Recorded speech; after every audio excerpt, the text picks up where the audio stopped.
O, sa mga mag-18 years old sa 2028, mga bagong botante. Nako, eto na naman ang target ni Trillanes.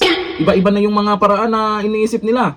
Sanib puwersa ng Marcos admin, kakamping, tapos ito, dapat magpakilala daw kaagad sa mga bagong botante, yung mag-18 years old sa 2028. Akalain mo wala pang 18 years old ngayon, kasi 2026 pa lang, kailangan na nilang magpakilala. Nako, Trillanes, pag naging presidente si VP Sara, unang iiyak ka. O ito, sabi niya. Ngayon, yung mga 12 years old noong 2022 ay magiging 18 years old na itong 2028. Botante na sila. For all you know, hindi na nila kilala si Lenny at that time. So, kailangan mo talagang mas maaga-agang magpakilala. May mga botante ngayon, yung mga 12 years old noong 2022 ay magiging 18 years old na itong 2028. Botante na sila. For all you know, hindi na nila kilala si Lenny at that time. So, kailangan mo talagang mas maaga-agang magpakilala. May mga botante ngayon. O ito na naman yung isa sa naisip niya. Para lamang para talunin ang mga Duterte or si VP Sara Duterte sa 2028. Isinusulong niya ang pagsasama ng kakampings at pro Marcos. Lahat na lang ng paraan gagawin niya. Alam nga naman, kasi kung hindi siya magtagumpay, nako, itong si Trillanes talaga yung pinagagawa niya, lalo kay Tatay Digong, mananagot talaga yan. Sabi dito sa news ngayon, hinimok ni dating Senador Antonio Trillanes ang mga taga-suporta ni dating Vice President at ngayon City Mayor Leni Robredo, gayon din ang sumusuporta sa kasalukuyang administrasyon na magsanib puwersa upang mas mapalakas ang tsansa na matalo ang mga Duterte sa 2028 presidential election. Sa panayam sa programa sa totoo lang ng 1PS, sinabi ni Trillanes na mahalagang maagang maipakilala. Kailang maaga sa publiko ang mga posibleng kandidato. Lalo na yun sa sinabi niya sa video.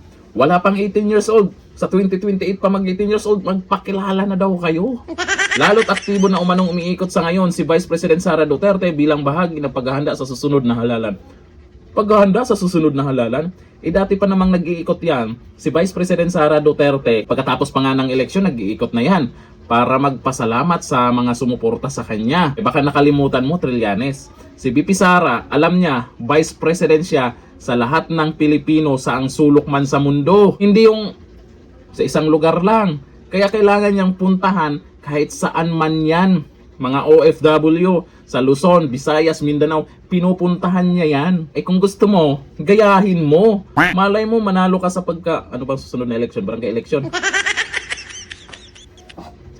Mukhang sa dami ng napapansin ko sa dami ng mga ayaw sa mga Duterte, itong number 1 talaga na kabado, si Trillanes, na magiging pangulo si VP Sara. Ano meron? Ba't kabado ka, Trillanes? Araw-araw na lang, yan yata iniisip mo Tuwing napanood ko yung balita na may mga interview sa kanya, lagi Duterte Ito, ayon sa mga nag-comment dyan, sabi ni Jerry, sama mo na lahat, pati ibang kulay, kakarampot lang naman kayo.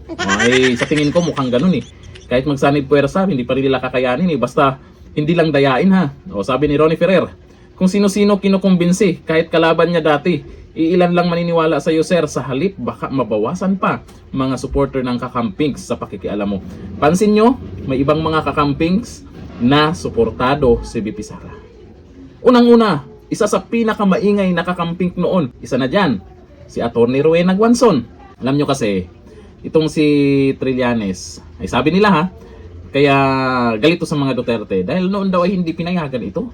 At nakiusap ito na magiging vice ni Tatay Digong, hindi pinayagan. Kaya nag-iiyak na. Tuloy-tuloy nang nag-iiyak kung ano yung pinagsasabi sa social media. Pero kung si Trillanes lang nagpaplano ng ganyan, kung ano yung plano niya na sanib puwersa at kung ano-ano pa, wala din yan, Trillanes. Patunayan mo muna sa sarili mo na may naniniwala pa sa'yo. Yun lang yun. Hanggang dito lang, thank you. Bye-bye.